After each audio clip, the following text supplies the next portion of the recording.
All right, so do I have before I do that, is there anyone from the public that would like to make a comment on the hazardous waste collection? I'm willing to pay my $2.26 or $5.32 right now. Both years. I would just say, like, I honestly, listening to all this, if they did $20,000 at the dump 7 years ago and only 4,000 made it to Lee Summit, where's the other 16,000 been going? Should be concerned about that, into the ground. And it doesn't matter, I would think it doesn't matter that you're halfway through the year, people are still holding on to this stuff, what's it matter? It's not like you're buying a subscription to something. You're giving them an opportunity to dispose of things that are not good for our environment, not good for the community. That would be the way I look at that. Like, As living here and taxing, I would say I would prefer it wait till 2026 and 2025 not pay full price for half a year. Just my 2 cents. My thought is that if we had that many people at Harrisonville, I guess they were turned away, some of them were, my husband apparently got us off because he got through.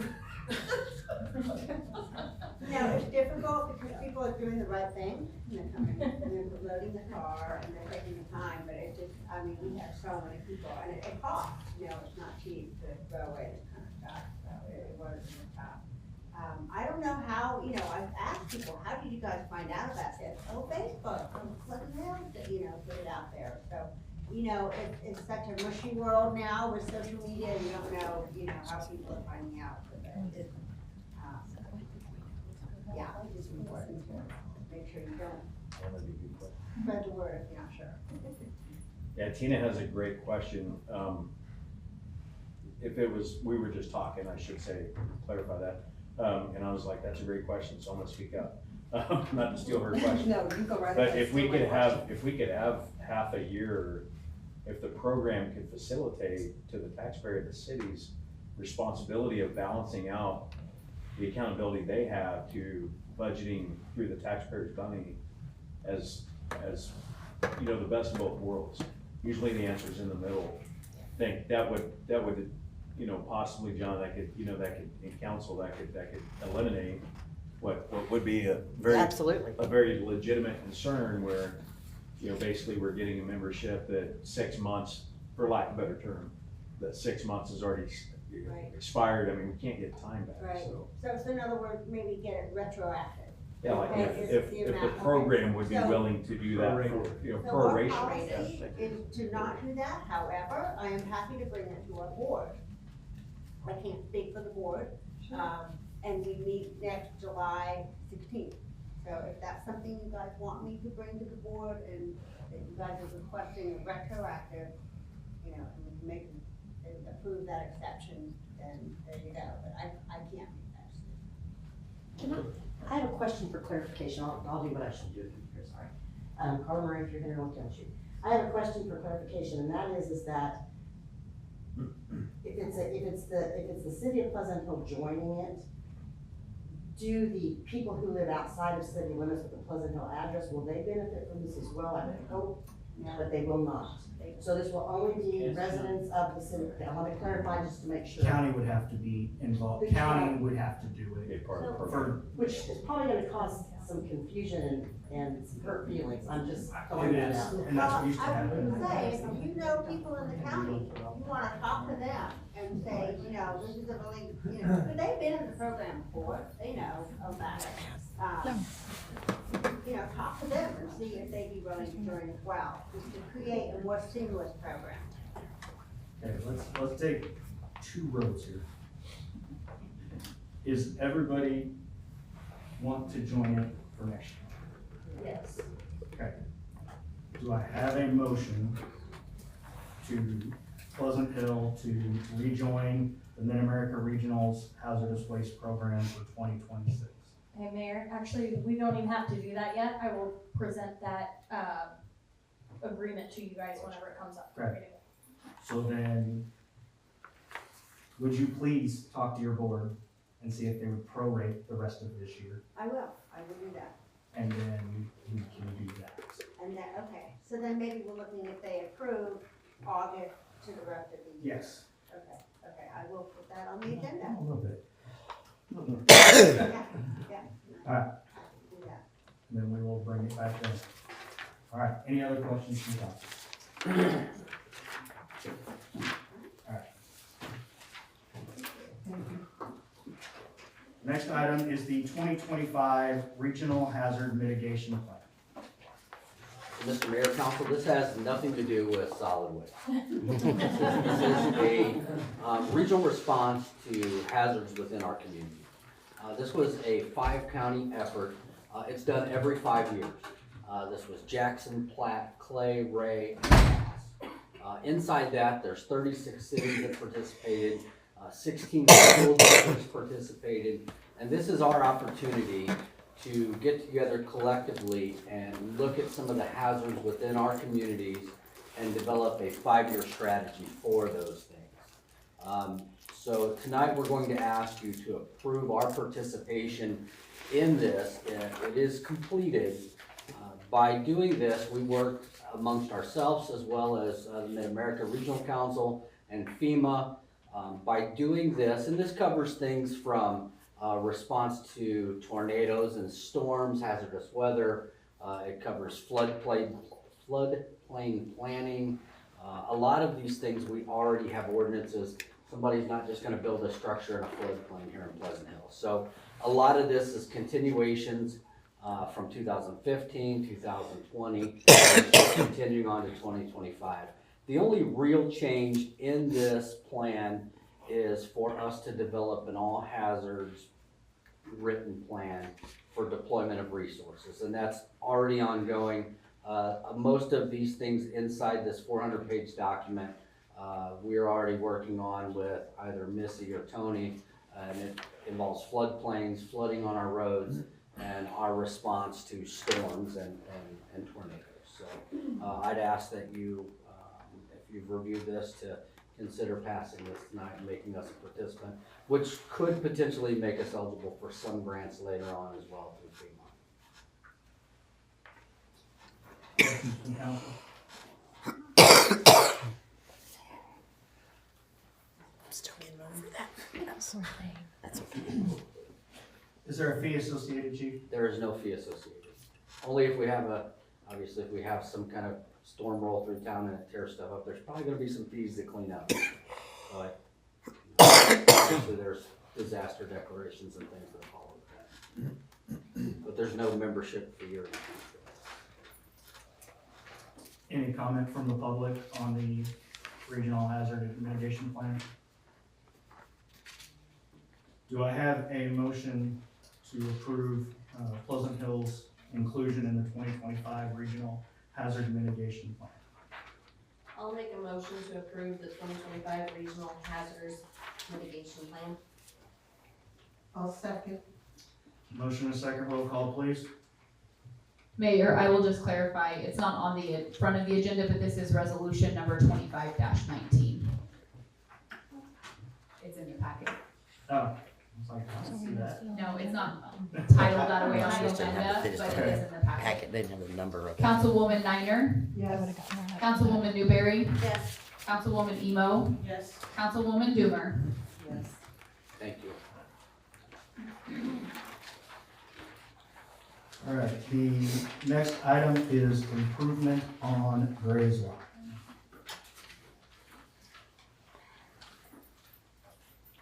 Hi there. My name is Bonnie Chambers, and I own AC Vintage Realty, and the address is 124 South First Street. And I will give you each a packet, kind of follow along as we're talking.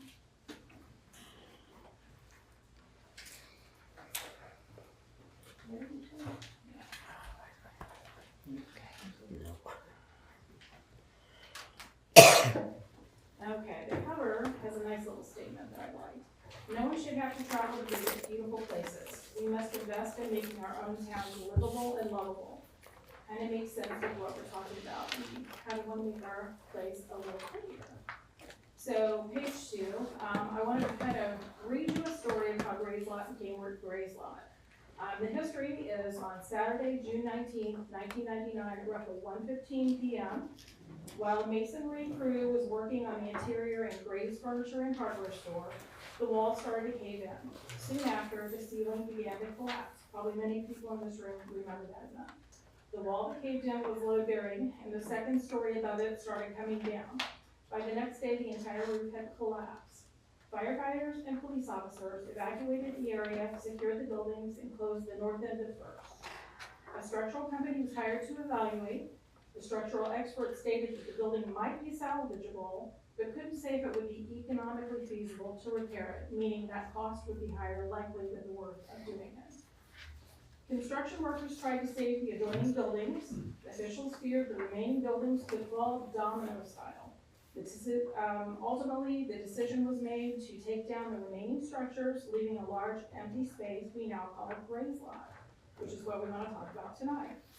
And that's 26 years ago is when this happened. So 26 years later, almost 3 decades, Gray's Lot remains a bare, partially unused, very much underutilized, and empty.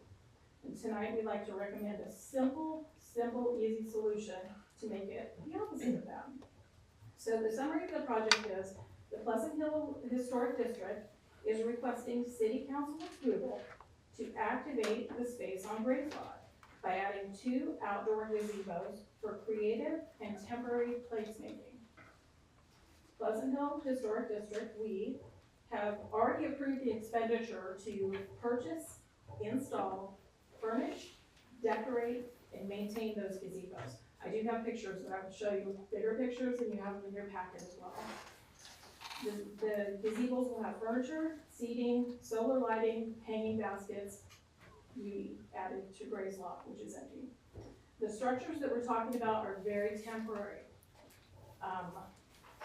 They are not permanent. They can be moved. Next page. Community benefits on this. The gazebos will transform the lot from a vacant lot into a vibrant community hub. They have the ability to beautify the downtown immediately. It will not take long to put them up. Build pride in the community, bring people together in all weather, improve the quality of life of residents, workers, visitors, promote play, recreation, respite, enjoyment, many things. It will serve the bike community and the walking community, so they can have somewhere to go, gather, and get out of the sun.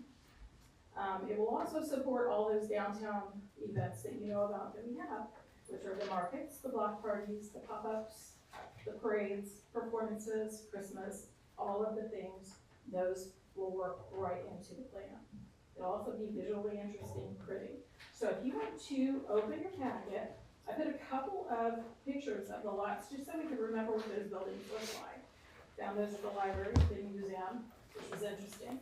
The first picture that you see that is horizontal is the 2024 view of Gray's Lot. So here's a bigger one too, if that helps. So that's what it looks like. It was a little bit naked. We've done a few things to it. The historic district had added 6 benches and planters around it and planted in them, kind of pretty it up a level.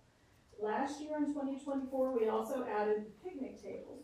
And each time we did something, we watched use come. So we put the tables out and people started using them, which was very nice. So we're getting somewhere. We're moving in the right direction. It's still pretty naked over there. Your next sheet in there will show you what we did this year. So we actually didn't do this on Gray's Lot per se. We did this on the lot that is owned by Willow, by Lisa. So we put out 5 planters. We put colorful chairs around them, which are the Adirondack chairs. We put flowers in there, and people started using them. They showed up. They showed up at the market. They showed up in the afternoons. People started using this, and which kind of led us to where we're at tonight, which we'd like to put up a little more and test that out and watch you use it. So, next page in your flyer shows you what those buildings are that we're talking about. They're in a box gazebos. They come from Home Depot.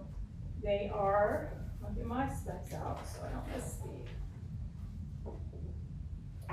The brand is Norwood. The buildings are 12 by 16 all cedar wood structures.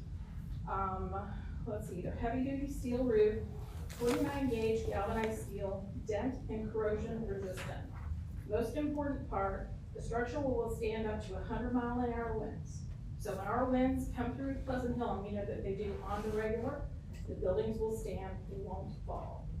The roof will hold up to 10,600 pounds of snow, which is the equivalent of 30 inches of snow. Probably won't ever happen, but if it happens, it'll hold up. Let's see, 6x6 cedar post, very robust. We looked very deeply at a lot of buildings, very carefully, and we like the specs of this one better. We just feel like the reviews are there, the quality is there, they'll stand up, but they are temporary. They're going to allow us to test and see how people use them, serve all of those community events, and the like. There's a link at the bottom of that page if anyone wanted to click through and see more detailed into it than we have here. And then that next page will show you kind of a very crude drawing of what it'll look like. So Gray's lot, building, and we threw in a fun big chair in the middle because that kind of pulls in what the city has already done in other places, specifically in City Lake. So we're not proposing to change the flooring is the wrong word, change the bottom. It'll still remain grass unless you ask us to do something with it. And fill them up, put furniture in them, light them up, and use them for all the events. It'll be gorgeous, it'll be cool, and it'll get a lot of use. Questions? The picture shows like cement or pavers or anything. You said this is gonna be grass. How's the gazebo going to attach and not? Great question. It attaches in concrete. So it's an in-a-box solution to be set on concrete. So the same way that we put the flagpole in up there, you put some concrete in there, the post sits on it, and it bolts right down to there. So there's concrete bolts into that. The picture is stock. We don't plan it to have that kind of a flooring in there, but we just could strip it out of Photoshop. That makes sense? Yeah. So it sits on piers instead of a pad. Right, 100%. You're just gonna have to forgive my ignorance here. No. But I thought, and maybe I'm speaking out of turn, but I thought that Gray's Lot, eventually the farmer's market was gonna be put on Gray's Lot. Am I wrong? So I'll answer that one. We had the discussion on whether the farmer's market would end up on Gray's Lot. There wasn't consensus with the council because there was still this, we would like to explore whether infill development made the most sense. And we started kind of down that path of like, maybe we should keep going with more design. And I think ultimately this is kind of like the compromise solution. Let's see how it works. We can still work on whether infill ever makes any sense. But this is kind of that medium space and almost like that iterative planning, to see if it gets utilized, see what the space ultimately looks So like. even with these gazebos, they could eventually move the farmer's market there. Oh, yeah. That's right. All events. Or be part of it. I mean, even Yeah. leaving the gazebo there, you could have a farmer's market. That is not out of the question, to leave that into the design, depending on, the specs of that building. And that'll be for, the engineers and people to draw those things out for us and show us how that would kind of navigate. But yeah, it's just it's an inexpensive, quick way to get something up that is durable and beautiful and watch the use of it while we're considering what might go on the other part of that. So it's temporary, and if we change our minds and some developer comes along tomorrow and wants to put up something different and wants to be entertained, we take them out, we move them somewhere else. Sell them, whatever that looks like. They can't be reused if someone else. So I have one more dumb question. No dumb questions. So I'm just, the UTV parade that we do, they always have the little, not bonfires, but the Fire little pits. fire pits, thank you. They would still be able to do that down there, cause I think that's one of those hallmark moments that you see down there when you go down there at Christmas time, you've got the fire pits. Yeah, so, and I think ultimately, Pat, that's part of it, is that the space, the intent is that the space can still be utilized for community events. This is just what happens on the days when there's not something else there, a little bit more, so it's kind of the Put some good go work in in. between. Or used during those events, I mean, you can still use it during the UTV parade, you know, if you had a table setting under there, if, you know, it was snowing or raining, somebody could escape underneath. You couldn't put the fire pits underneath. Beer tent under there. Vendor markets, it would just require a little bit of a shift of furniture, which is really easy. It's not going to be anything too permanent in there. And how about storage and stuff for the furniture and stuff in the winter months? Is there a plan for that? We actually have a storage unit. The historic district has leased a storage unit, and we in and out with that all the time for our events, for our games, for our Christmas. We've got a ton of Christmas, and we're adding to that each year, so great question. Yes, we have a place for it. And as far as the city mowing Gray's Lot, is the city okay with moving all of that every week when you have to mow Gray's Lot? It's gonna be a challenge. Actually, I haven't seen the design, so I don't know what we're Hold on one doing. sec. I lost it. Okay, so when the historic district, presented the option, I actually brought that up, and they have offered to pay. So if there was any, like if our mowing contract goes up, you know, $50 a mow because they have to weed eat around, you know, more items, then the historic district indicated that they would be willing to absorb that cost for us for that specific reason. And we have debated on multiple lots downtown on what to do, what not to do with them. We had someone that wanted to expand the building and do some additional parking downtown, and that stalled because we always come back to, well, what if someday somebody wanted to build there? And 5 years later, it's Well, I was just gonna a say, lot. I've been on the council now 3 years, and I think we've talked about this multiple times, so. I think you guys put some good work into this. Thank you. It just, it kind of came up in design as we were just planning what we want our downtown to look like. So I think we're doing a good job with adding elements and things that are what we call conversation areas, conversation pits that bring people together. So those Adirondacks that you see all pointing to each other are for conversation and gathering to happen. This will be a bigger version of that. So we'll leave those spaces where they are right now and continue adding places that bring people down. We want to be that town that you've seen on the 41 News who has taken an interest in us lately. And they show pictures of us, and people come, not just to Parkville and Overland Park and the other cool places, they come to Pleasant Hill. So would people be able to rent the gazebos for like a birthday party or? Not out of the question. I would think that that would be something that we could probably partner with community betterment on. I'm thinking we're sort of in the rent management business-ish. So sure, we'd be willing to open that up. Initially, it's just getting it on the ground and getting something out sooner than later for us to enjoy this season and demonstrate progress and beautification and all the things. If it was approved today, how soon do you think it would be before it would be up and going? We order the building in the morning, it's generally delivered in the evening. And then when it hits the ground here, we've got to see it. So one of the questions we looked at, does it fit the plan? And one of the components of the comprehensive plan is bringing in all the other plans. And the historic district plan, 2014, I believe is that one. That's where it has this Gray's Lot slotted as a farmer's market. That's where those discussions come out. So I mean, it is part of ongoing planning and the plans we have in place. All right, any other questions?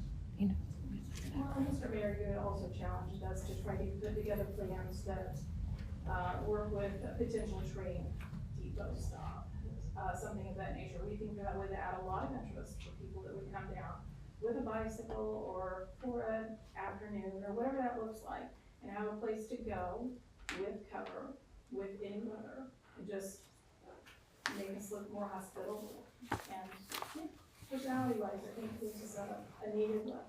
Get events off the streets, so we're not closing streets. Never into the street. All right, any other questions from council? Thank you. If anyone from the public would like to comment, please step up, state your name and address, please. I just have a quick question. I think it's great. I mean, I think it'll really help down there. Carla Murray, here in North County Street. My question is, when we have events at Gray's Lot, would we still be going through the city to rent that space? And if so, do we just do we get the entire space, the gazebo is included, and the furniture? Or does that change and we're renting from community betterment now? Or how does that work? Because that is where almost all events, not just us, not just downtown Pleasant Hill, I mean, the Ryan Scopes, all that stuff happens in Gray's Lot. And so if that's going to change, I would like to know if that's planning on changing. I don't see a need to change that, it just goes to the city. So it still goes through and we can use the furniture, we can use the. Those are discussions we can have, but me personally, I don't see a change in how we do for that lot, so. That's great, thank you. Just like we have a gazebo Carla, over here. thank you for bringing that up. What we want to do with that is make it inclusive. We don't want to make it exclusive and only this group or only this event or any of that. It is inclusive, it is for Pleasant Hill. Well, as long as the city council is still doing that part, then it's great. Yeah. All right. Anything else on this topic? So what do we need tonight?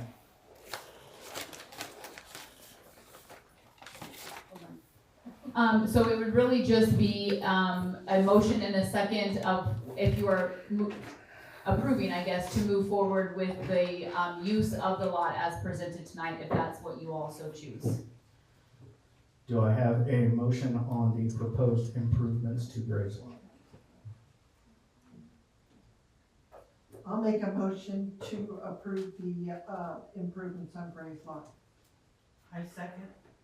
I have a motion and a second to go ahead with the improvements on Gray's Lot as presented. Can I get a roll call vote, please? Councilwoman Niner, Yes? Councilwoman Newberry, Come back to me. Councilwoman Emo, Yes. Councilwoman Doomer,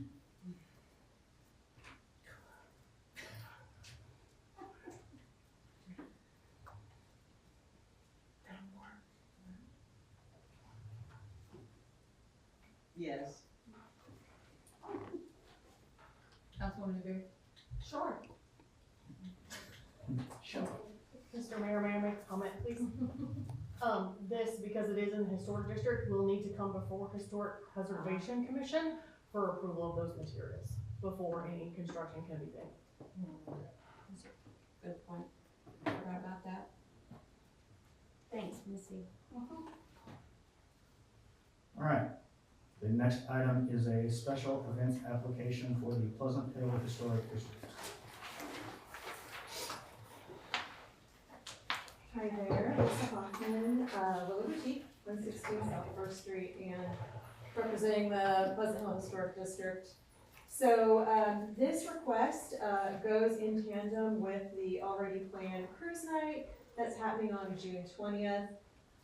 We've had a summer block party the last 2 years, and it's been a great time. Same thing, it was in tandem with the car event. And we just wanted to piggyback with them again this year and add some extra elements. So you'll see, like, we're really using most of the Cruise Night team's pieces with their band. We just are proposing, we both of us talked together, our groups, that we can put the band on the Western Auto Lot parking lot. Then it's right in the middle, and people can sit at Mural Park and enjoy the music. They can be on either side of the tracks. There's only one band kind of appeasing the entire crowd, the entire downtown. And I believe that the parking lot was already approved with the cruise night request back, earlier in the spring. But if not, we would just want to be able to put our band there so they're in a good place. And requesting that we use the city stage, so they can be up high and people can hear it better and see them better. And with that, we're gonna have some bouncy houses for the kids. That's free, everything's free for them to bounce at night, and yard games, just like small elements like that over in Gray's Lot. And that's about it. It'll go from 5 to 9, so everything wrapped up, and it goes without saying, cleaning up at the end of the night, making sure that we picked up after ourselves, of course, and trash, and putting things back where they belong. All right, any questions from council? Bouncy houses usually have extra insurance. Do you? Yeah, she has that. And is that lot on Western Auto parking lot good to go? Or, Any other questions? Any comment from staff on this? No, the only thing we were just gonna clarify, but we can work this out with the historic district, is the trailer stage okay? We have two different Yes, stages. yes, I yes. assumed it still worked. in the Oh, we same way. have 2 stages? What's the other one? Oh, it's Oh, we don't want to know. That's we'll save that for another day. Oh, no, we want the easy one, Okay, good. we want to be, this is an easy thing, we want it to be free and fun, and just a little extra, make it a summer block party, and, you know, just everybody have fun. The only, I have one question of, the cruise night people, I'm assuming that they're okay with using that. Well, part of Yeah, it, that's they what I don't have said, that. is we've already partnered with our cruise night team, which is I make sure, I Yeah. so, but I just. absolutely, yeah, because that's their night, but, we always, if we can help, like, level up and add a few extras so that more people can come down and, you know, just enjoy the night and like kick off the summer in a fun way, and it's free, and we're working hard on trying to get lots of events, and you've, like our farmer's market, we've leveled that up this year, and trying to get more activities for the community, and we've got some really great things planned, so making it family friendly. Sounds fun. Yeah. All right, any other questions? All right, so do I have a motion on the special events application? I'll make a motion to approve the special event application for the historic district. I'll second. All right, I have a motion and a second to approve the special events application for June 20th, 2025. All in favor say aye. Aye. Opposed? All right, passes. Okay, great. Well, hopefully we see you guys soon.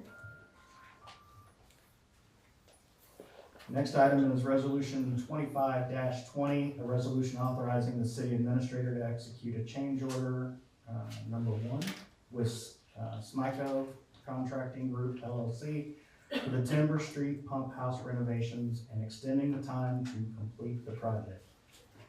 I'm gonna start this one, but Tony can fill in a lot of holes on this one, more than likely, no pun intended. So we've encountered a number of issues, with the pump house renovation since we last saw you not too terribly long ago. So specifically on the exterior, as they were doing the work, we've noticed deteriorating pipes and what I'm gonna call non-typical encasements.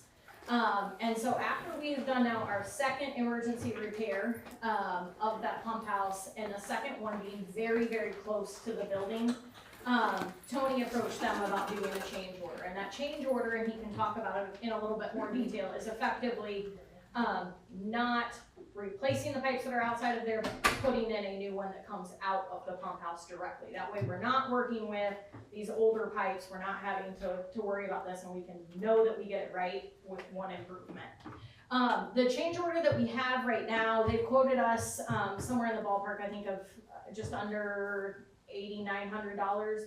But we don't have that official change order in hand. So the way that I've written this is to authorize me to execute that change order up to $10,000. I don't think it will be that much, but that was kind of our safer number. That way we're not holding it up and we're not asking you guys for a special meeting to execute that, and then I can put it on the consent agenda for the next meeting, just so you guys have an awareness of what that change order actually was. So the plan right now is to complete repairs on Thursday. I think that's still the plan. Hopefully, Okay. we have got some materials we've been waiting on. I'm hoping to have those in my hands tomorrow afternoon or tomorrow late morning. So we should be good to go, and hopefully we can work the schedules out with Smyco to be able to get that on the docket for Thursday. We also have a valve repair in the same area, kind of on what I'll call the same line, nearby, that we need to repair. We're trying to streamline and get those two things done at the exact same time so that we reduce the number of precautionary boil advisories that we'll need to do. Whenever this work is done, we already know that we will need a system-wide boil advisory. So we're planning for it as much as we know, like when it's actually going to happen will help us with kind of our communication to residents that we know will come on short notice. But just so you guys know, it's not because there's something that's known, it's because of the work that's being done. Additionally, as we talked through it, Tony and I felt it was necessary to give the contractor additional time to do this because we've been at least 2 weeks since, 2 weeks delay just because of the emergencies that have occurred. And so you guys have already granted them an additional 30 days. And I have asked for an extension of another 30 days to do that completion, substantial completion on June 22nd, 2025, before we start assessing liquidated damages.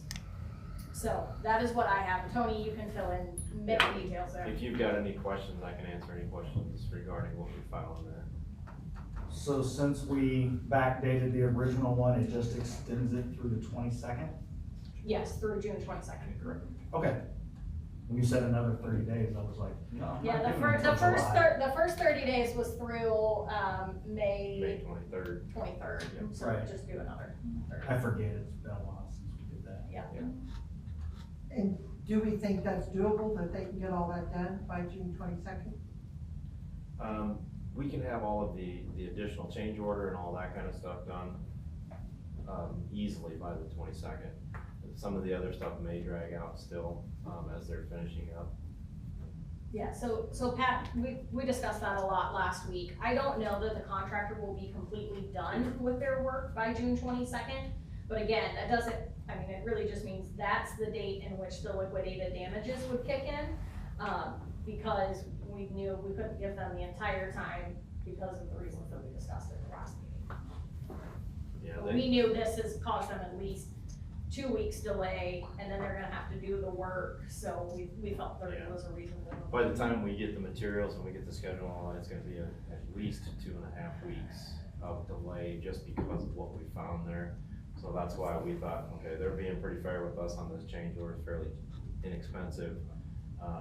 Let's give them an additional 30 days, that'll help them out, help us out, hopefully we can get this thing completed behind us. Since this is my precinct and everything, and we're talking boil orders, how are constituents going to get notified for that? Just to be clear, it's a boil advisory and not an order. Advisory, Yes. okay. It is just a precautionary advisory, and it will be citywide. It won't be Okay. just for your district. Perfect. Yeah, so, And how will we let them know? yes, so, I told Kylie today, I mean, because it's gonna be full city and because we're aware that this is going to occur, to alert, like, we'll use regular news, like Kansas City Media News, to let them know, you know, this is, I mean, it is routine. If you're doing this type of work, you needed to do this anyway. And then, we're still refining how else we'll let everyone know, whether we'll do we'll probably do Everbridge and do that direct communication as well. So in actuality, we're not really giving them an extra 30 days, are we? Because if we're saying they only have till June 22nd to get that finished, they're only getting. From their last From the date. last 30 days? Yeah. Which was From May 23rd. Right, but I mean, to get these, I guess maybe I'm confused. To get these pipes that you're talking about, we're only giving them like about 9 days or so to. So the last council meeting, they had asked for 60 days. We gave them 30. Which took Right. us to May 22nd. So they still knew that they were gonna be working an extra 30 days beyond when we said the project should be done. So we're giving them an extra 30 for the fact that we've delayed for 2.5 weeks. So they're still net a little bit ahead of where they were before. Yes, I get that there's still a limited number of days between now and June 22nd. We really don't think that they'll have it completely wrapped up by that time. They'll still have liquidated damages, my guess. Oh, yes, absolutely. Yeah. The whole backdating made that confusing. It is a little bit. It did last time too. Yep. All right, any other questions? I have one. Is there ever, has it ever been thought about just replace the whole entire thing, brand new? Cause Well- it just seems like it's That is basically what we're doing. We found some additional deterioration on the exterior portion of the pipe, and that's why I don't wanna connect back to that pipe. So we're gonna core out the wall and go directly inside and tie directly to the T and the piping that's already inside. The piping inside is solid because it's not been buried in the ground and had corrosion, electrolysis and all that kind of stuff eating away at the pipe. So this would be our best bet to tie back into that, then we eliminate any of that corroding pipe outside. This last leak was within 2 feet of the wall, so it's time to just core through the wall and tie it back in. All right, there's no other questions from council. Anyone from the public have comment on this? All right, I need a resolution on 25-20, a resolution authorizing the city administrator to execute a change order number 1 with Smyco Contracting Group LLC for the Timber Street Pump House renovations and extending the time to complete the project to June 22nd. I'll make that motion for resolution 25-20, a resolution authorizing the city administrator to execute a change order number 1 with Smyco Contracting Group LLC for the Timber Street Pump House renovations and extending the time to complete the project to June 22nd, 2025. I second.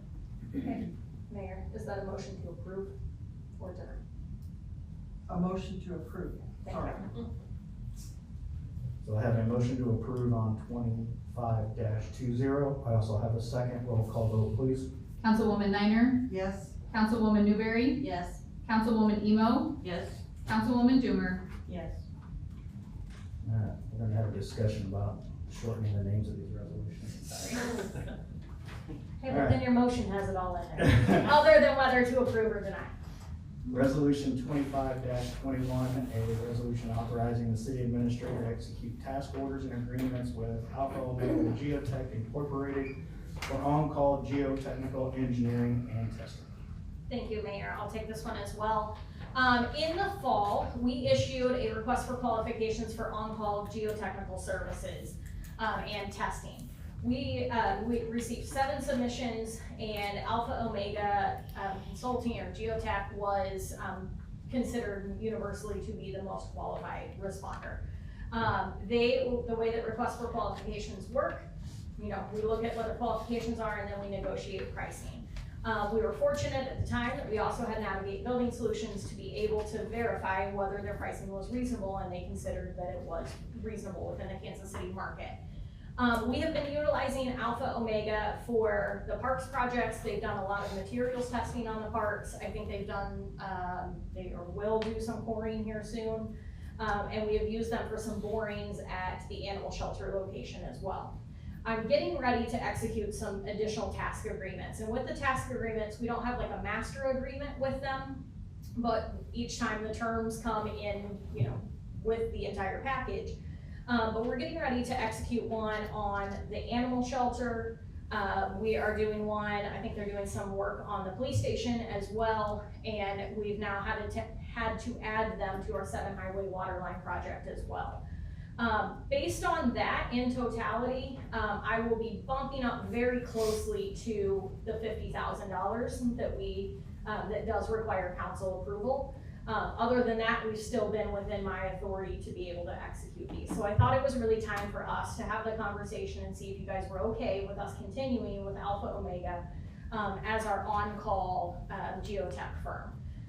The way that we solicited the bids was that, or the request for qualifications was that it would be a 3-year term with the option to renew for another 2 years. We've had no issues utilizing them. It's worked really seamlessly. They've done good work. And so I just really would like your consideration to pass this resolution to allow them to continue to serve in that capacity for the next 3 years. Questions from council?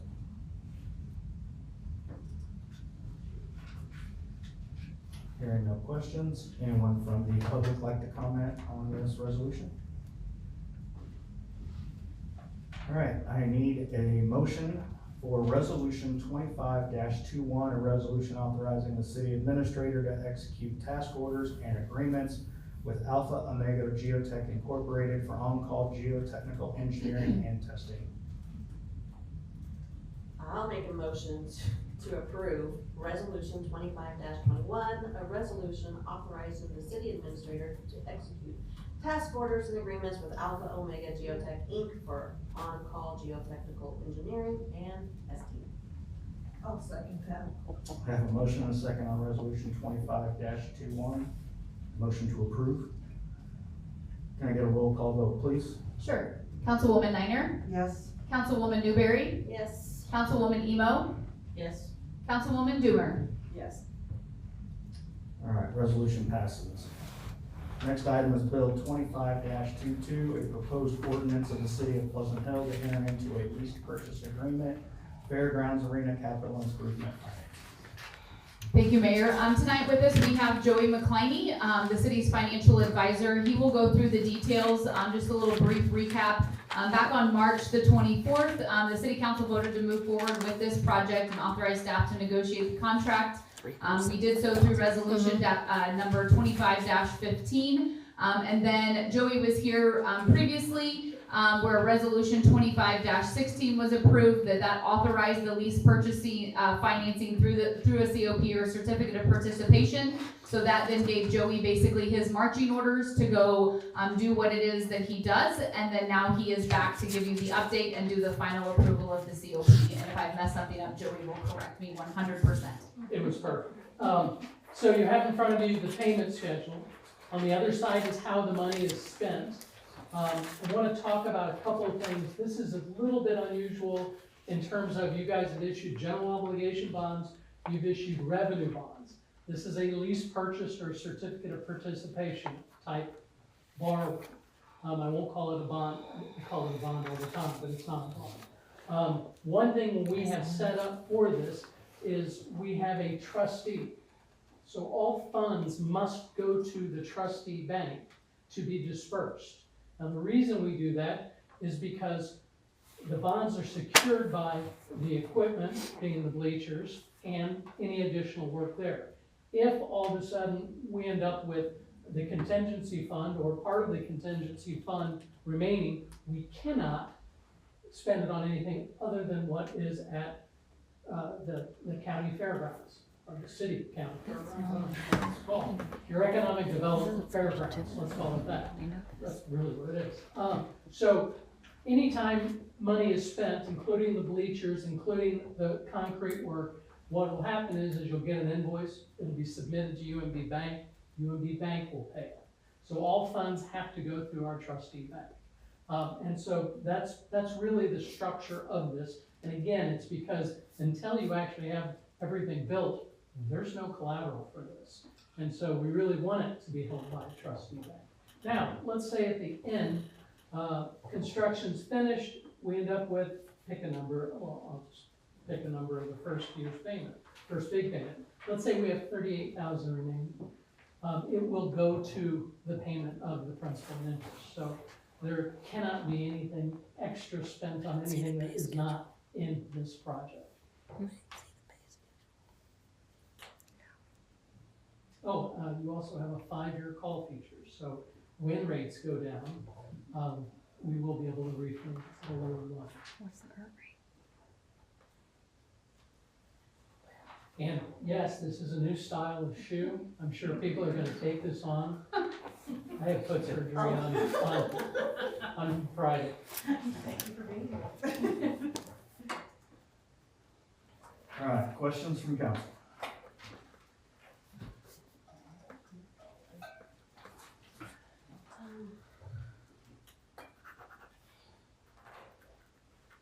Got my notes, hold on. Going through everything.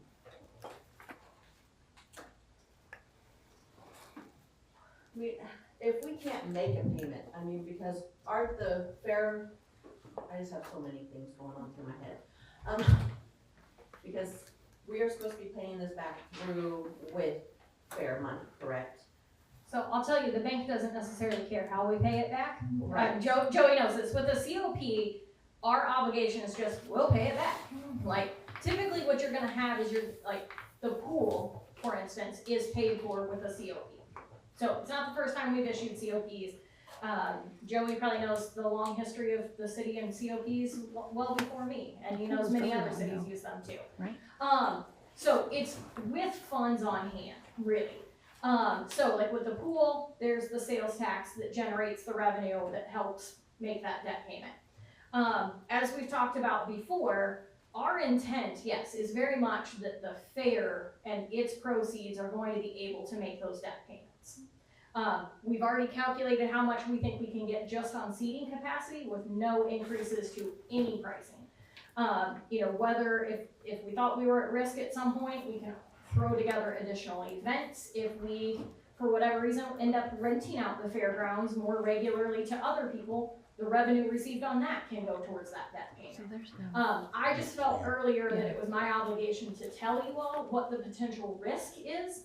And the potential risk is the general fund would have to cover the expense, but no, it's fully our intent to be able to have the fair pay for it. Can I just add, Shelby's example too, so just because I think it probably poses a good question. As she said on the pool, it's paid for by an approved sales tax. If sales tax goes down, and when we approved that, it was based on an estimated revenue of what the sales tax would generate. If that sales tax goes down and it doesn't generate enough, it's the exact same concept. The general fund would have to make the pool payment. So it's the same concept that was done, that you go into it with the thought of this is the revenue source that will pay for it. If it does not, the general fund pays for it, just as in the example with the pool. If sales tax were to go down, or if you were to lose a major sales tax provider and that amount isn't enough, the general fund is then what pays for it. And what if we do not pass this lease purchase agreement? What happens then? You're out, I think you've already paid $100,000 for the bleachers, and so you'll turn them around and probably lose the $100,000. Well, we've already signed a contract. Yeah, we've already signed a contract on this one, and we've already paid, Amy knows the number, but it's over $100,000. We already have the concrete in the ground. Like, you guys have heard this one multiple times to get to this point, and this was our financing mechanism. Joey and I talked about, there are other financing mechanisms if we wanted to, like the general fund has enough money in our fund balances that we could pay this outright if we wanted to, and set up a structure in which we reimburse ourselves with interest.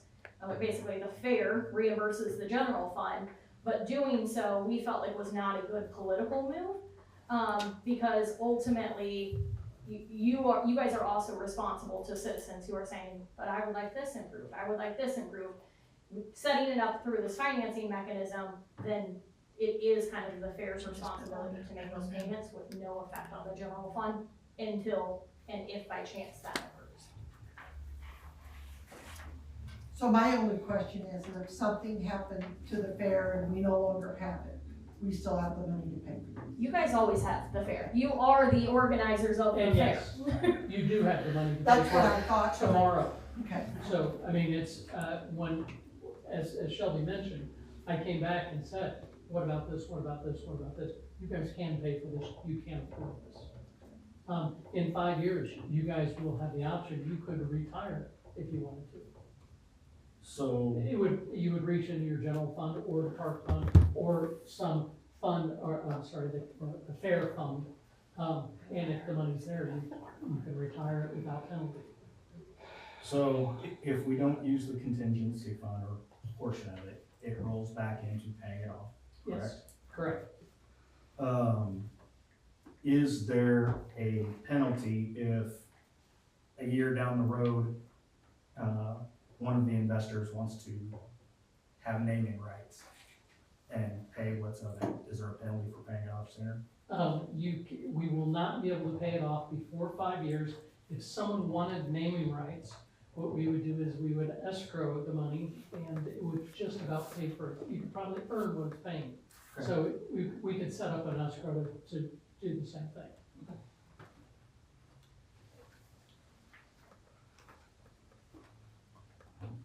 Any other questions for Joe?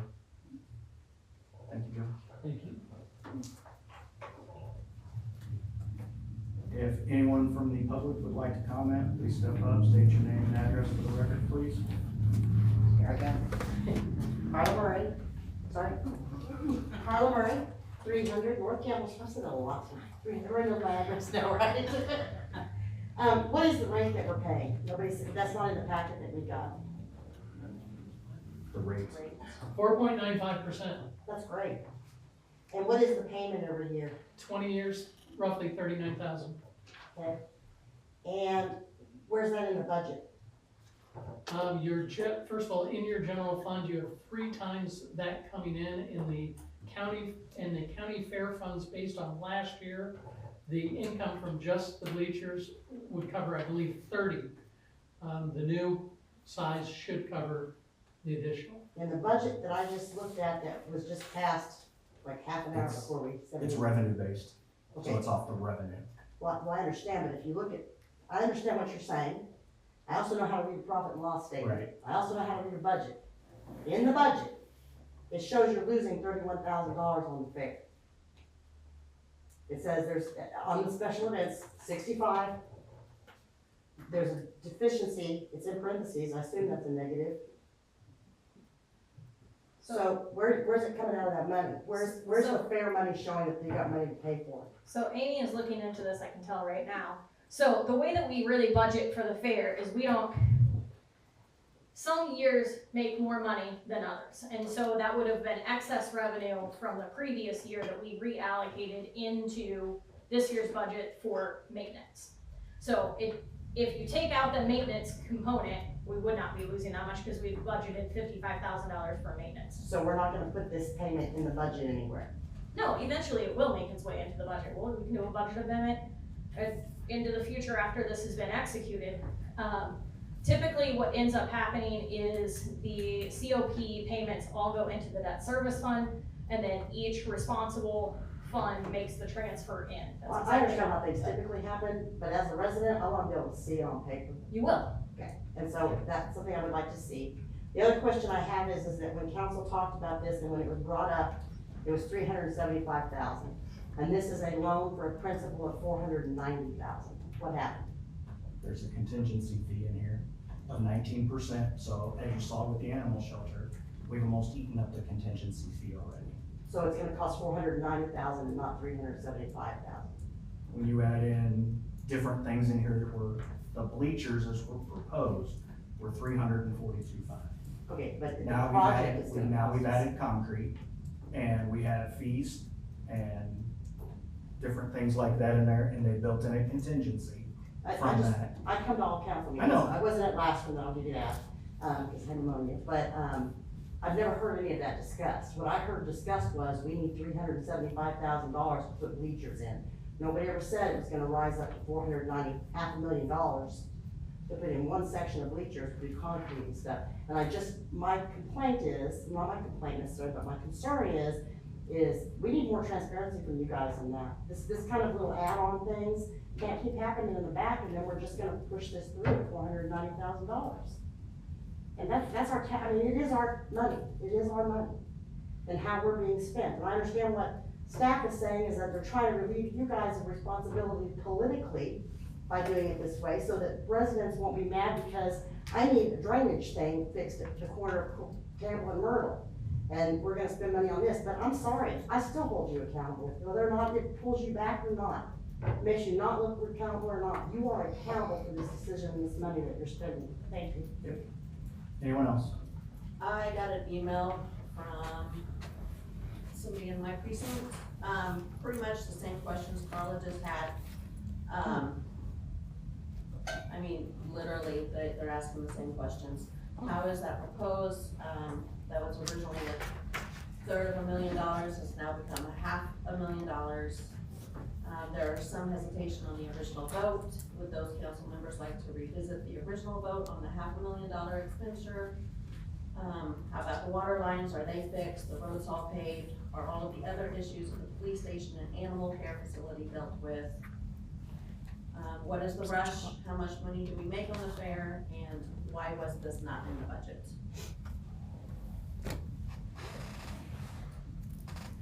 Yep. My name is Jessica Elliott, 217 North Campbell. I just really want to reiterate the same thing that Carla said. Just seems absurd to me. I can't think of another time where, in council, where we have approved something of this nature for this amount without taxpayer support going before the citizens for a vote for a tax increase, or no tax increase, whatever you want to call it, like we're doing with the animal shelter, because that's what I keep hearing, all of this being compared to is, oh, like we're doing with the animal shelter, oh, like with this and with that. But this never went before voters. Thank you. Just to reiterate, so this is a certificate of participation. It is a lease purchase. The city has used them a few times over the years for different I can projects. think of 4 that I have worked on since I've been here, not 4 separate issuances, but 4 that I'm aware of. So, I mean, this is a common mechanism for cities to work on capital improvements of buildings and structures such as that. This one is tied to revenues. So, are there any other comments? All right. Hearing no other comments, do I have a motion on bill number 25-22, a proposed ordinance of the city of Pleasant Hill to enter into a lease purchase agreement for the Fairgrounds Arena Capital Improvement Financing? I'll make a motion to approve bill number 25-2020, excuse me, sorry. I'll make a motion to approve bill number 25-22, proposed ordinance entering into the lease purchase agreement for the financing of the bleacher capital improvements at the Cass County Fairgrounds. I second. Have a motion and a second. Roll call vote, please. Sure. Councilwoman Niner? Yes. Councilwoman Newberry? I'm just gonna say no, because it just hurts. Councilwoman Emo? Yes. Councilwoman Doomer? Yes. All right, passes 3-1. Next item is a discussion of an SRO position.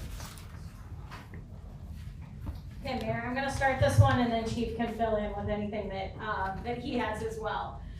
So Chief reached out to me recently. As you guys are aware, the school district has 2 school resource officers. One has historically been staffed by the Cass County Sheriff's Department, and one was staffed by, or is staffed by the City of Pleasant Hill. The current county SRO has recently taken a promotion, so we know that they're in the market for a new school resource officer. So Chief approached me and said, hey, is now the time to have the conversation on whether the City of Pleasant Hill would be willing to offer host isn't even the right word, staff, to add to our staffing to be able to provide that school resource officer to the district. We have not had any conversations with the school district about this. We wanted your input first. And the way that this really works for us is, in order for us to have to meet our operational need within the police department and to house a school resource officer, it would be an additional position that we think would be necessary.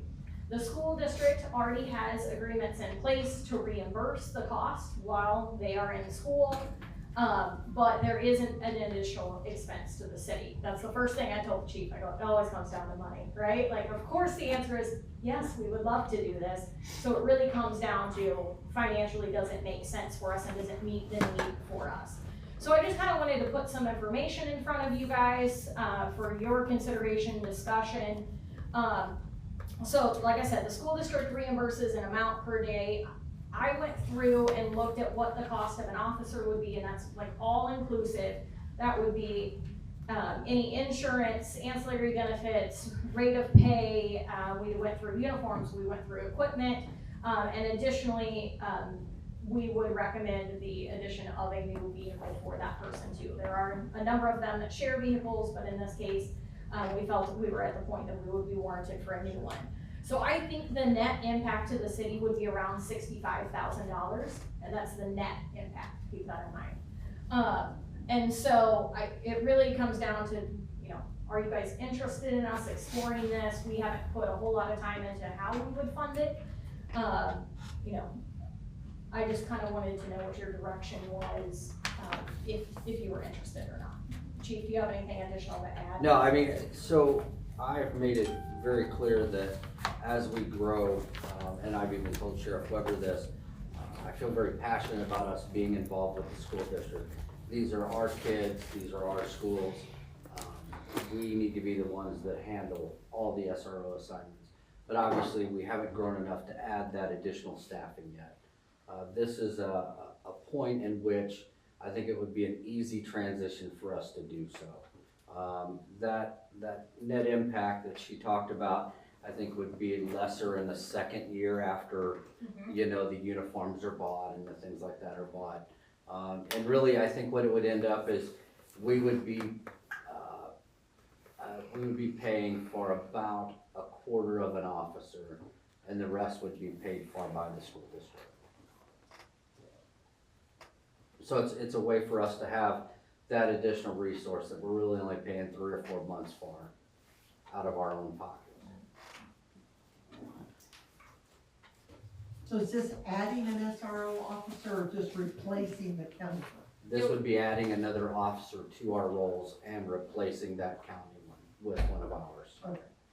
Yeah, we don't really feel like we're in a position with the existing staffing that we have to be able to deploy somebody in that SRO capacity to replace it without adding to our regular patrol force. So Cass County's not gonna replace one. No, they could, are. they Their would. intention is. They would if we didn't do it. But I think this, and the conversations that I've had with the sheriff is, hey, look, if you want to have all the schools in Pleasant Hill, I can put my deputies in other schools out in the county. And so I think this is kind of that time where we could, it doesn't have to be now. We don't have to make this decision now, but I think it would be a good time for us to make a decision to do so now. When do we lose the SRO that we have now? Is he already gone? We don't lose, what do you mean? We don't lose it. Because they're getting a promotion. Oh, that SRO? Yes. The county's SRO? Yes. Yes, he's already gone. He's already gone. So- So we are the only ones there right now. We have none there. This We is, have none. this is in August through June, through the end of school. Okay. Yeah, so there's nobody there right now. If we choose not to do this, the county will replace the position. Theirs, right? Ours still stays the same, we're good on ours. If we chose to offer this, then the county would forego theirs, and the two would be staffed by the city. And this is what you would like, is both officers be Pleasant Hill officers. I think it's what we're supposed to do. So we could ask you to look at this to see how we're gonna, how you can fund it Correct. without making a commitment. Yes. That's what I'm. Yeah, we're not looking for necessarily a commitment tonight. We want your input on, is You this want us to something that I should explore- approach the school with and see, and quite frankly, talk to the sheriff about as well. I'm with Pat on this, but let's at least explore and see what it looks like financially, and then put that in there. Bless you.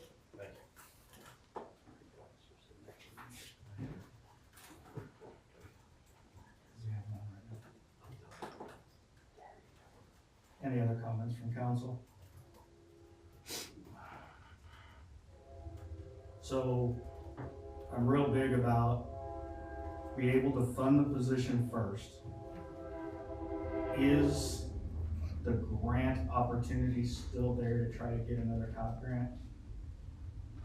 Trying to think when the cutoff is on it. I'll look. I know it's in June. Okay. I mean, my thing is you always be able to fund it first. Then if you get it, you're just in a better position than to get it and not be able to pay for it 3 years from now, 2 years from now. Is that how your guys' 3. 3 years? 3. Yeah. Any other questions from council? Comments from the public? Pat Clifford, 409 North Lake Street. Would it be possible, or something that we should probably look at, is the county funding that additional cost to us since they won't be funding an officer? No, so they pay their out-of-pocket, but they get, that position is partially paid by the Reimbursed school by the district. school. Right. But they won't. They pay for that. They'll just take that officer and move them to another school. So no, they won't give us money towards that. It's not worth trying to pursue. They won't. Good job, Pat. Good idea. Yeah, but no, they won't. Alright, so is the council's direction for staff to look to see how they would fund it? That would be mine. Okay. Work on it? I'd probably go ahead and start having those discussions too. Alright, have any other items? So we'll start with staff reports. Missy? So most recently, again, I've been filling in for building inspector, so doing building permit reviews, lots of code enforcement. I think I sent out 57 enforcement letters just last month. Got some follow through on that, so that made me feel a little good, but not really. Just a lot of tall grass out there. As far as development goes, I have received one variance application that will be heard before BZA in July. That is for a street frontage at 1602 Country Club, which most of you will know as the storage units for the old golf course there. I also attended a historic preservation virtual camp this year. That was pretty informing. It was nice to get some more information since I'm serving in that role now. And then most of you are aware I did have to serve an emergency condemnation last week at 612 Benton. So I have been in contact with that property owner today, actually, to let them know what the procedure is. So What was the address again? Sorry. 612 Benton. So Oh, okay. it's down. It's a trailer within that trailer. And it was non-occupied. It was non-occupied. Yes, it is not occupiable. After speaking with what I'm assuming is the owner today, she did inform me that there are no utilities to that property, either electric and water and gas have all been terminated. Amy? I help facilitate business license renewals, so we sent out around 800 letters this year, a couple weeks ago for business licenses, and Missy has been helping process it. Jody's been kind of in and out, so we've been helping with that. Aaron and I, my accounts payable, met up at the bank to talk to them regarding some electronic fund transfer processing. A lot of our checks that go through, they take weeks to clear, and we have a lot of routine checks like energy and stuff that takes forever, and there's so many accounts. So we're trying to figure out that process, if it'd be quicker to get to them through that. And then they offer positive pay, help with fraud on checks. The bank, you give them a list of checks that you wrote, and then they can double check when those checks come through, so you can clear correctly, the right payee. And then in 4 weeks, I have an audit, and that will start the week of the fair, actually. So, and we are going to put the trash increase in our newsletter to let everybody know what that increase will be, and through some of our other social media. It's time for the audit already. He always picks them very I always feel like we just got done. Mhm. Jeff? Since our last meeting, we have opened the pool. We've been having a lot of participation over there. And just for your all's visibility of what we have for age requirements, it's 13 or 12 and under need to have a responsible party. The responsible party has to be 16 or older, and the responsible party has to be an entrant into the facility. There's been a lot of discussion on that because the pool management company has responsibility and liability to make sure that they are, providing life safety to the persons in the water and not providing babysitting to everybody that's sitting on the patio. So that's why we put those regulations in place, just for y'all's visibility. The complex, the west field on the complex, the upper field, the soccer field, we've actually opened that up this last week and been using that for gameplay on one of the fields. The reason it's only one of them is because the temporary panels to make the second set of outfield has not been received yet. There was a problem in shipping. There's apparently a truck that got lost somewhere somehow, so we're tracking that down. And once that is received, we will go ahead and open up both those fields. That way we can try and get caught up on our rec programming We are pretty far behind because of the rain as far as cancellations and rescheduling. So we're just trying to make accommodations to make sure we can get that program completed. And, also just, we've been putting that messaging through social media, but just for your all's visibility and, encouragement if you can. Both the city park and the complex are still not open to the public. They're allowing us those specific fields on the sports complex, just so that we can do our programming and meet those requirements. But the playground, the skate park, the other areas, those are not open to the public. We've been having a police response quite often to come out there and help keep people off those and keep them safe. A lot of it for liability purposes, because we don't have that on our insurance coverage yet. It's still a construction project, so just if you can, if people are asking you questions, please make sure that they're aware that it is not open. Can I ask him a question? Yeah. I have two questions. So one is on the pool. I know you probably saw all the stuff on Facebook about that, but has that always been the issue that if you weren't, like, if I'm just a parent going to the pool, I still have to pay? I'm not getting in the water, I'm just there watching my 10-year-old. It's kind of like the pool party reservations, where it's always been kind of a gray area. It's never been listed specifically as entrance to the pool. It's always just been kind of some people assume that's how many people are gonna be getting in the water.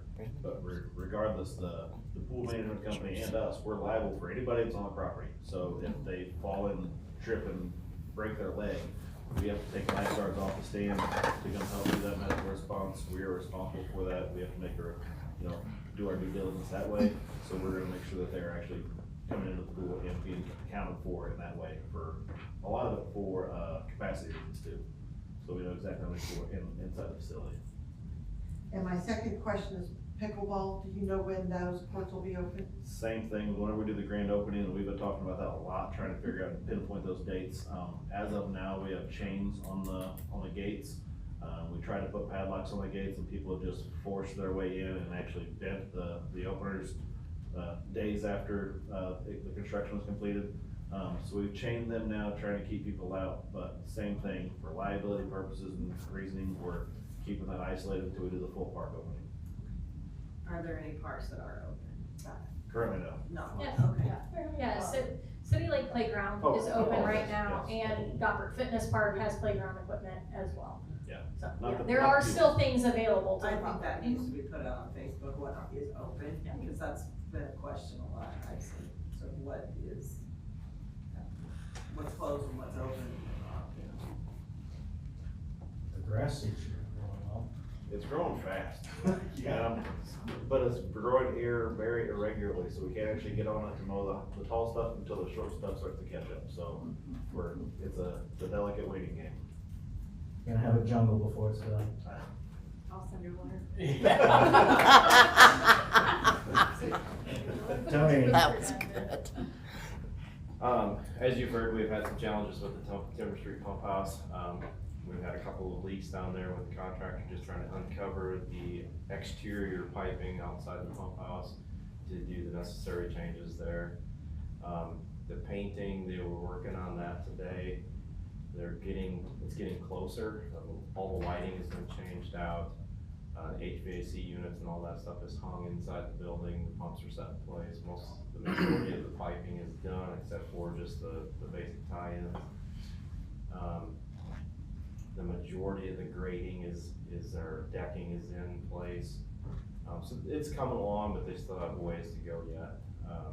So hopefully Thursday we'll be able to make some changes outside and change that balance at the corner of Timber and Campbell. 7 Highway water line, finally. Some big challenges with MoDOT. They've been a real challenge, piece of work to work with.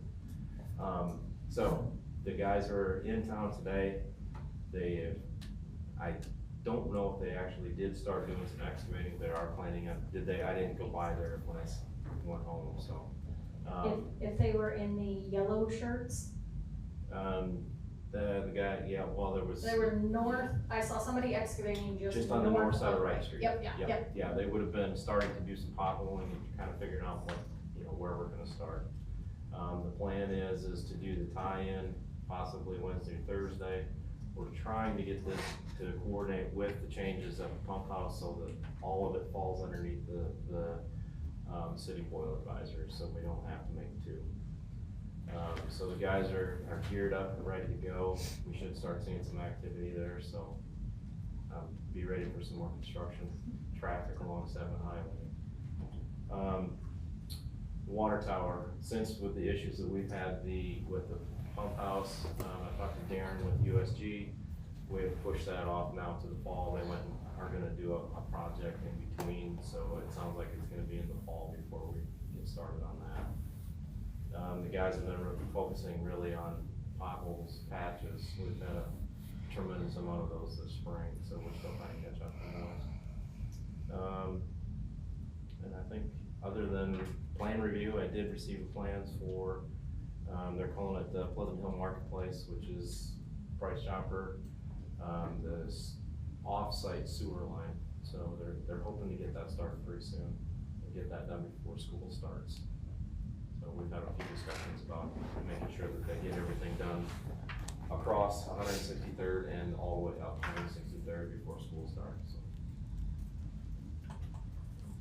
I know it's a MoDOT, or it's a contractor for MoDOT.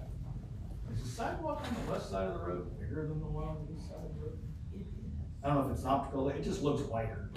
I don't think so, but I guess I Yeah. haven't been out and measured it either. It looks wider. I know the excavation. It almost looks like the full.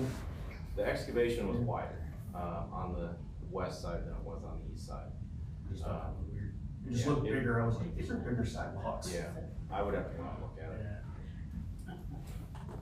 Still wonder about the bed they're putting down on the sidewalks, but not our project. Thankfully, not our project. But don't worry, we'll do all of our geotech that's necessary so they can place the Yes. sidewalks back on top of our water line. Good. Ours will be perfect. There's a big story with MoDOT for, basically 30 days, we battled back and forth with them guys trying. And we could've had it done. We could have been a lot farther ahead if they were just communicated this stuff prior to. If they weren't moving very fast, because of the rain. Yeah. So. All right, chief. Roof at the PD's almost done, thank you very much. We had some good rain last week and the roof didn't leak at all, so again, thank you very much for the new roof. It's almost done, they're putting the caps on the outside edges and stuff today, and I think they'll be back tomorrow to finish up a few things, so probably a couple more days. We had our Hooks with Heroes on Saturday at Porter Lake. It was fantastic. Thanks to the National Weather Service, we talked to them early in the morning, and they're like, yeah, it's gonna move out, so we continued on our way, and we had about 73 kids, plus all their parents and stuff. Thanks to the Optimist Club for coming out and cooking hot dogs and bringing tasty treats for the kids. It was a great event, and I think that's probably where we're gonna have it next year as well. So this was our 3rd year for it, and it was fantastic. As John Mooneyham mentioned, we have Coffee with the Cop tomorrow morning, 8 to 10 at the VFW. So if you get a chance, come on out. We'd love to see you there. And that's all I have. Kylie. We had a successful citywide garage sale. We had 27 registrants, and over by my house, it was very busy. So I think overall the whole town saw a good turnout with that. Kind of piggybacking off of Tony, we designed and printed a brochure for the 7 Highway water line replacement project that went to all occupants along 7 Highway along the course of the project, so that they were notified ahead of time and knew exactly what was going on. Just another method of communication, because like Shelby said, we're just trying to see what works best and get these people aware that it affects. Following along with that, you'll also see a lot of communication, obviously, regarding the citywide boil water advisory coming out soon. We're kind of still working out the kinks and getting the exact information, so unfortunately we can't share it until we have all of that accurate information, just because we don't want to report anything false. And yeah. Like Jeff said, pool opening communications, we've kind of been battling some issues. You may have seen some comments about swim or pool passes. We are having an issue with our online payment platform, but we are working through that. In the interim, pool passes are available for purchase at the pool until we get that fixed. Just little things. We participated in a career day at the primary school where we talked through to kindergarten through second grade, just kind of about the different departments at within our city, and we had a lot of fun. We actually named a bunch of equipment we use, so you may see some fun new social media posts with that. And really all I have is that city offices will be closed next Thursday for Juneteenth, but no waste pickup is still as scheduled. Probably gonna need to communicate the 4th of July thing, Yes. so that people don't not put it out and wonder why later it didn't. Yep, that is already on my radar. Typically, I try every post I make, I try to do at least a week or 2 weeks in advance, so we'll be seeing that more. I think the boil advisory is gonna be tricky. You don't want It is. people to think it is now, and Yes. that's gonna be So a that's tricky why, one. another thing I forgot to mention, we actually did, was it last Friday, we did a public works, project update, just a feeler out there. We didn't want to scare anyone, essentially. We knew this was going to happen. We just don't know the exact details. So we were kind of on the fence, do we share it? But we just want to try and make everyone as knowledgeable as possible. So we've been trying to get it out there, but like I said, the details are still coming to us, so. All right, Nikki. I don't know that I have much more to add. We did facilitate last week a pretty big maintenance project out on the Mopac Trail. So if you've been out there or were out there over the weekend for National Trails Day, it looks really, really good. So that's a great thing going into busier summertime when those types of things get used. Really, as Jeff said, we've worked through some issues out of the pool. I will, as you have also reiterated, it's been said, we are using the rec complex for our programming and facilitations. So whether it's Jeff out there, clearly Jarman's been out there. I was out there last week, one full evening, just again, trying to make sure we're keeping people obviously using them so we can catch up on our programming. But keeping everybody safe as it is still a construction zone. So we will continue to do that. We obviously are continuing with our weekly meetings. We are trying to nail down that ribbon cutting ceremony for the parks. We're doing at the same time, we're trying to facilitate groundbreaking ceremonies for the animal shelter. Obviously, we do have the fair coming up as well, so there's a lot going on, and so just making sure that we can kind of facilitate all of them at the right time is because, and a lot of times it's some of the same exact people. But anyway, we are, like I said, so if people say, hey, well, we saw the lights on, or we see people out there, again, it's been very, what I'm gonna call regulated or moderated programming events through like Parks and Rec, just for our rec leagues, baseball and softball.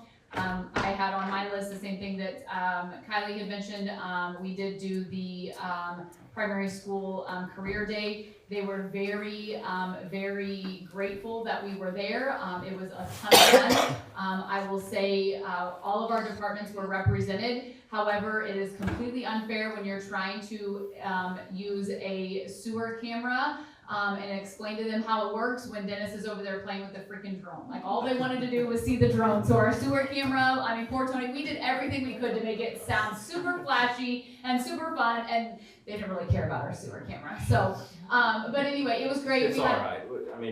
It's okay. Yeah, it's we all did right. it. And Jeff was I'm drawing used to it. mazes. Yeah, and then Jeff was drawing mazes in the grass with his new robot liner, and then the stinking fire department shows up and starts spraying things down. I'm like, we can't compete. So anyway, it was a ton of fun. Is that line, whatever you just called it, stripe? The robot? Is that the little white thing? Yeah. Okay, I was at the school the other day and I was standing out there by the SFA and I was like, what is that out there in the field? Yeah, that's it. So it was really fun.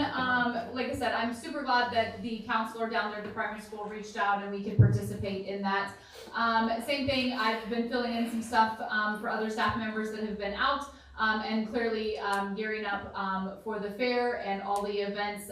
We are having an emergency response meeting as it relates to that. next week. Missy, Kyla, and I have been working with each of our like chairmen, volunteer chairmen, making sure they have the items that they need so that each one of the events can run successful. So we're super excited. Weather looks, I can't say as great as last year because I don't think we'll ever experience weather like amazing weather like we had last year. But right now, no rain in the forecast, which is good. That can obviously alter significantly plans and events. So right now it looks like it'll still a little warm, but still a great week to invite lots of people to town. My apologies, mine's not short either. So we are working with Dogwood Energy. They are looking at expanding or connecting to our sewer service. So they have developed all of their plans for the construction of a sewer line, both their own line, but then also a portion that will be public.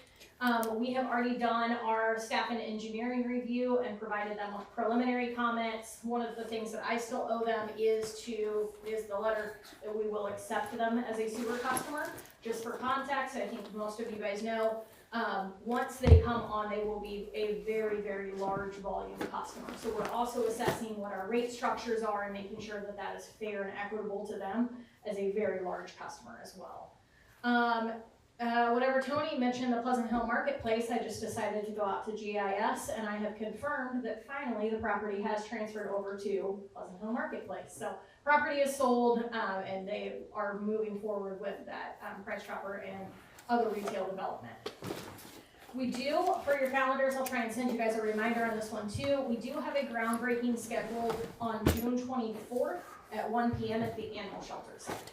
So that one is nailed down. Can you repeat that? June 24th at 1 p.m. Okay, let me see what else I have. Just so you guys know, just from an awareness standpoint, we'll be hosting a pre-bid meeting for the police station request for proposals. This Thursday, bids will be received at the end of the month on June 26th. And we do anticipate the bid award coming before the council on June 14th, so the week of the fair, July 14th, thank you. So the week of the fair, we will have a council meeting.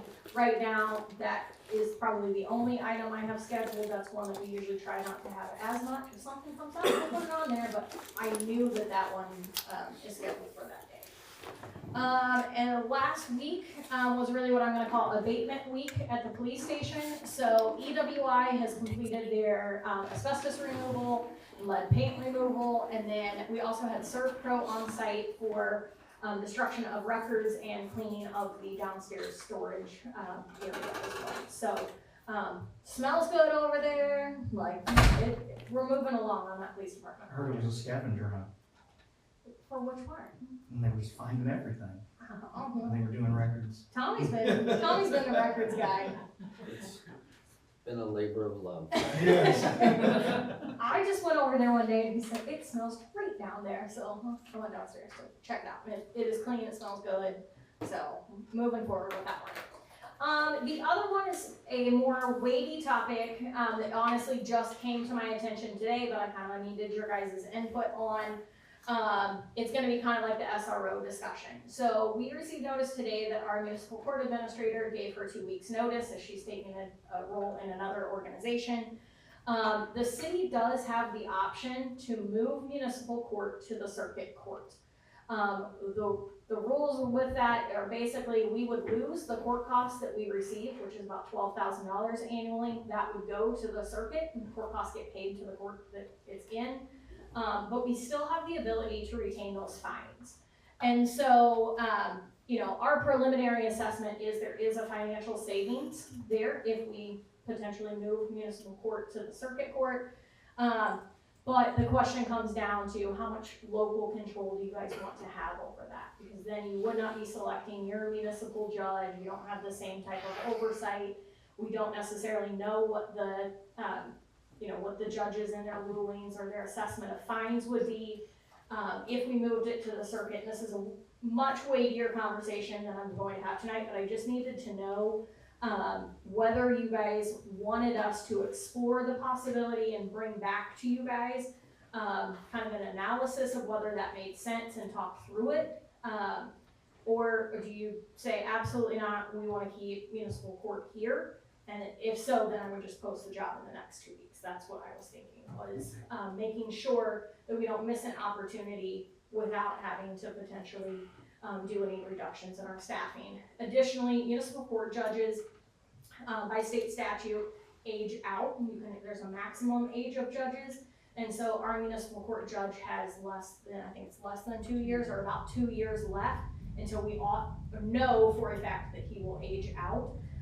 Whether he resigns before that, I don't know what his plans are, but we're getting closer to also needing to replace a municipal judge.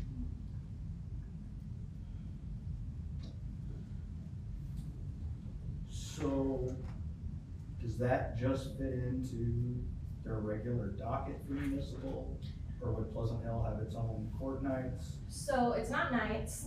Okay. That's one of the pieces, of the consideration.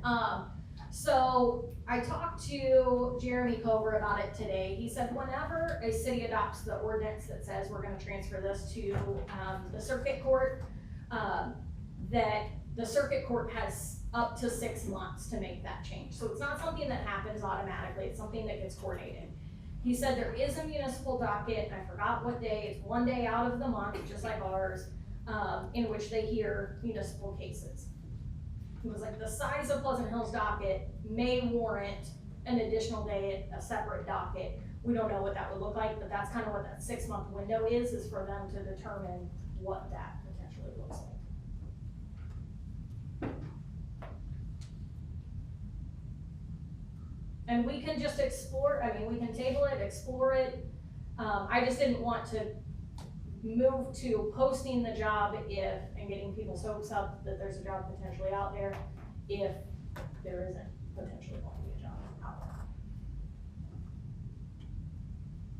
So what would happen if she already gave 2 weeks and we have some time? What happens?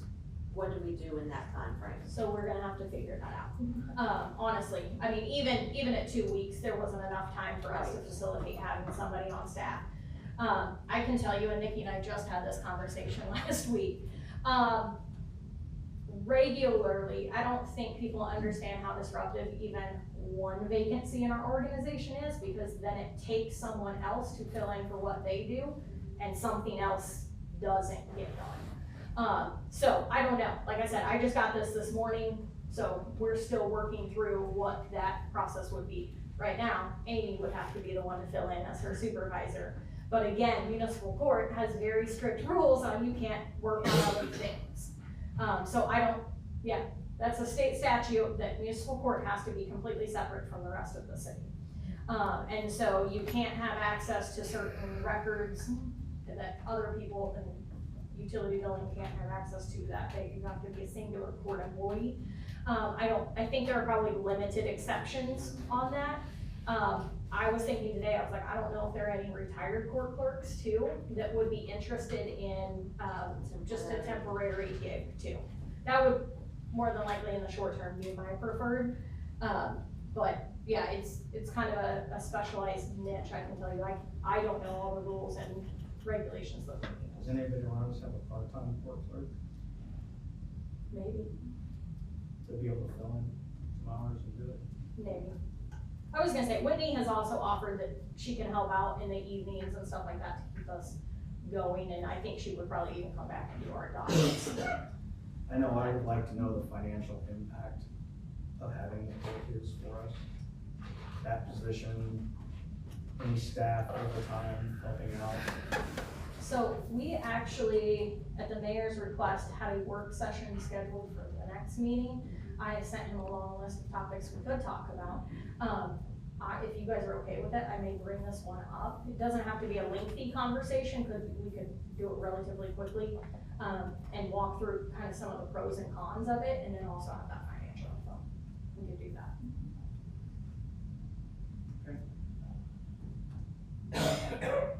Is that it? That was it, I think. Unless you guys have questions for me.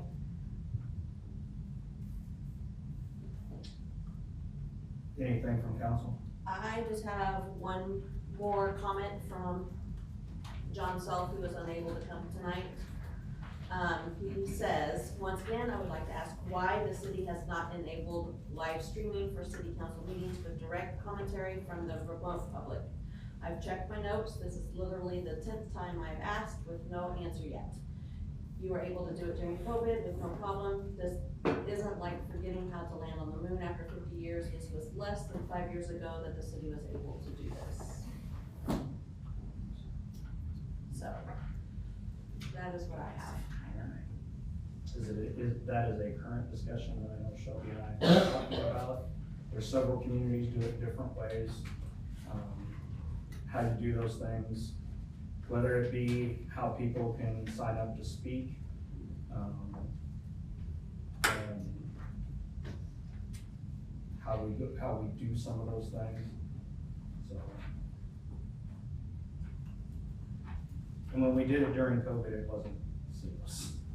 We had a lot of issues. All right, which topics did you have for close? I have real estate.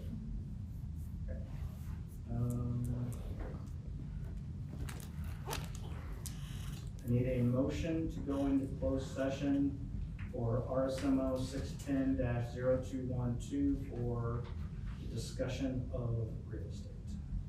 I'll make a motion to go into closed session for RSMO 610-021 for discussion of real estate. I second. Have a motion and a second to go into closed session for discussion of real estate. Roll call, please. Sorry. Oh, it's still not. Okay. Councilwoman Niner? Yes. Councilwoman Newberry? Yes. Councilwoman Emo? Yes. Councilwoman Doomer? Yes. All right, we're in closed session. Thank you, staff.